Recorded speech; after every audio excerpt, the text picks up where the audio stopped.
अस्सलाम वालेकुम। मैं हूं राजा लियाकत और मैं इस वक्त लारनाका एयरपोर्ट जो साइप्रस का इंटरनेशनल एयरपोर्ट है वहाँ मैं खड़ा हूँ। आज मेरी कुछ घंटों के बाद फ़्लाइट है वापस पाकिस्तान की तरफ। मैं ज़िंदगी में पहली बार मुसलसल 4 महीने और 3 दिन पाकिस्तान से बाहर रहा हूँ। इससे पहले मैं कभी इतना लंबा टाइम एक ही वक्त में मैंने नहीं गुजारा। तो बहुत सारी तलख और बहुत सारी अच्छी यादें लेके वापस जा रहा हूँ। 3 मौजू पे बात करना चाहूँगा। एक तो जो इंडिया का तैयारा कल क्रैश हुआ है उसके हवाले से, दूसरा ईरान और इसराइल के दरमियान जो एक जंग शुरू हुई है उस हवाले से, और तीसरा वो जो 4 महीने मैंने गुजारे हैं यहाँ पे मुख्तलिफ़ जगहों पे, उस हवाले से मुस्तरन मैं ब्रीफ़ करना चाहूँगा।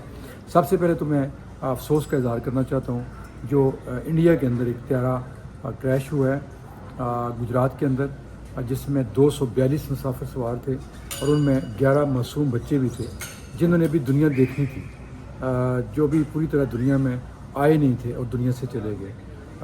कहीं भी हो, कोई भी हो, इंडिया हो, इसराइल हो, कोई भी हो, जब कोई बेगुनाह मरता है या किसी हादसे में हिस्सा मारा जाता है तो दिल को बहुत तकलीफ़ होती है। यकीन करें वो जो 11 बच्चे मैं जब से वो सुना, मैंने कुछ तस्वीरें भी आई हैं, वायरल हुई हैं, तो देखता हूँ तो ज़रा अपने हम भी बच्चों वाले हैं तो उन बच्चों की याद आती है। देखते हैं बड़े खुश बैठे थे कुछ बच्चे जहाज़ के अंदर, उनके वालिदैन उनकी तस्वीरें बना के चढ़ाई कि वो इंग्लैंड जा रहे हैं, लेकिन इंग्लैंड जाना नसीब नहीं हुआ, अगले जान चले गए। पता नहीं अब क्या ख़राबी हुई है, क्या हुआ था, जो भी हुआ था। लेकिन एक चीज़ जो है ना वो साबित होता है कि दुनिया कितनी भी तरक्की कर जाए, टेक्नोलॉजी कितनी भी आगे चली जाए, लेकिन हादसात से आप नहीं बच सकते। और ये कोई ना कोई ऐसा निज़ाम, कोई ना कोई ऐसा रिमोट, कोई एक ऐसी हस्ती के पास मौजूद है जहाँ से फिर इंसान की जो अक्ल है वो बेशुमार। इससे पहले भी ये कोई पहला वाक़या नहीं है। समुंदर के अंदर अगर टाइटैनिक डूब जाता है और इसके अलावा इस तरह के जो फ़ज़ाई हादसे पाकिस्तान में भी बेशुमार हादसे हुए हैं जिसमें बहुत ज़्यादा लोग मरे हैं, तो बहरहाल अल्लाह ताला उनकी मफ़रत करे। और इस तरह के जो दुख है, वो लोग तो चलो जो जहाज़ में थे ही थे, फिर एक हॉस्टल के ऊपर जाके गया जो डॉक्टर्स का हॉस्टल था, और वो भी मौत अचानक उनको उसने हाथ दबोचा तो दुनिया से चले गए। बाला जी सब की अल्लाह ताला मग़फ़िरत करे, और जो ज़िंदा हैं अल्लाह ताला उनकी खैरियत। मौत तो आनी है कहीं दिन, ऐसे नहीं तो वैसे, उसने तो आगे रहना है। अच्छा, अब ये दूसरी जो बात मैं करना चाह रहा था वो ईरान और इसराइल के दरमियान जो जंग शुरू हुई है। अच्छा, इसके ख़तरात जो हैं बड़े अरसे से फील किए जा रहे थे। इसराइल जो है वो पूरी दुनिया में मुसलमानों के ख़ास तौर पर कहा जाता है कि इसको एक थंदार की तरह, जैसे किसी इलाके को कंट्रोल करने के लिए कोई बदमाश किस्म का थंदार लगाया जाता है।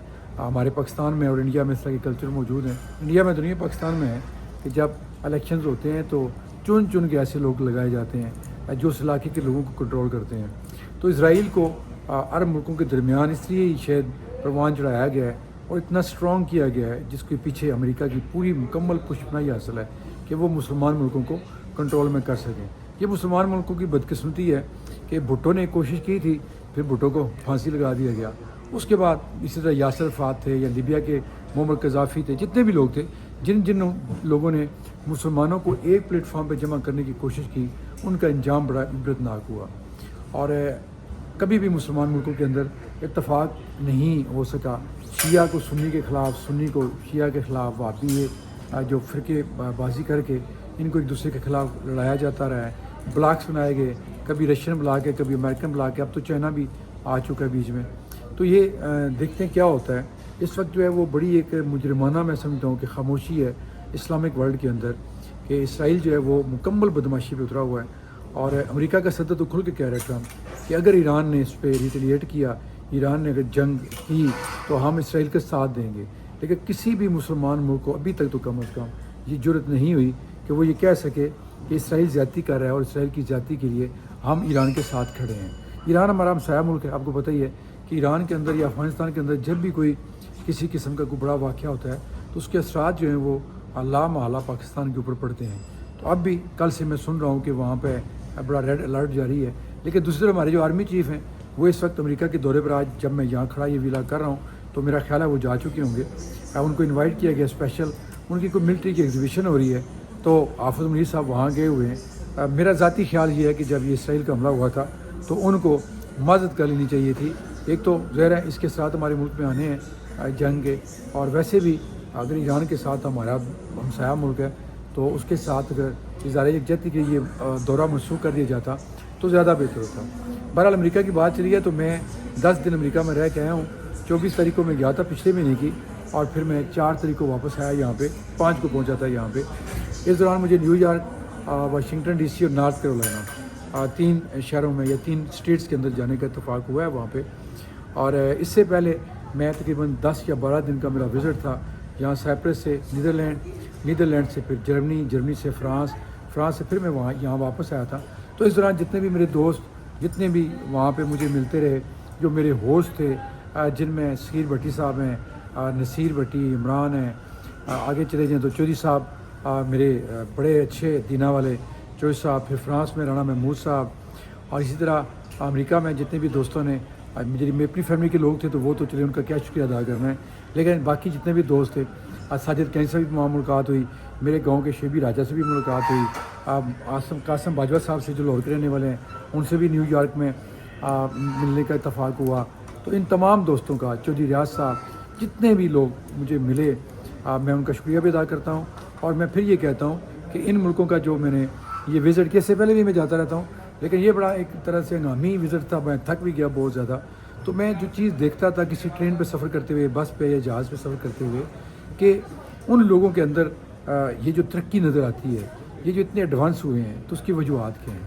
تو وجوہات وہی ہیں کہ ان لوگوں نے اپنے ملکوں کو چلانے کے لیے کچھ ایسے ڈسپلنز بنا لی ہیں جس سے ہم ابھی کوسوں دور ہیں۔ کچھ ایسی چیزیں ہوتی ہیں جن پہ پیسہ خرچ نہیں ہوتا، مثلا ٹریفک رولز ہیں، ٹریفک رولز بنے ہوتے ہیں ہر ملک کے اندر، صرف امپلیمنٹ کرنا ہوتا ہے۔ بدقسمتی سے ہمارے ملک میں وہ نہیں ہے۔ اچھا، میں آ رہا تھا واشنگٹن ڈی سی سے نیو یارک آ رہا تھا، بائی بس میں آ رہا تھا، تو راستے میں ایک جگہ کوئی حادثہ ہوا تو وہاں پہ ٹریفک جام تھی اور تقریباً آدھا گھنٹہ جام رہی، لاکھوں کے حساب سے گاڑیاں جو تھیں وہاں پہ سٹک ہو گئیں۔ لیکن مجال ہے کہ کسی ایک گاڑی کی طرف سے بھی ہارن کی آواز دی گئی ہو یا لیفٹ رائٹ سے کراس کرنے کی کوشش کی گئی ہو، نہیں، ان کے ادارے آئے، انہوں نے وہ وہاں سے جو بھی رکاوٹیں تھیں وہ دور کی، اور اس کے بعد وہ ٹریفک چل پڑی۔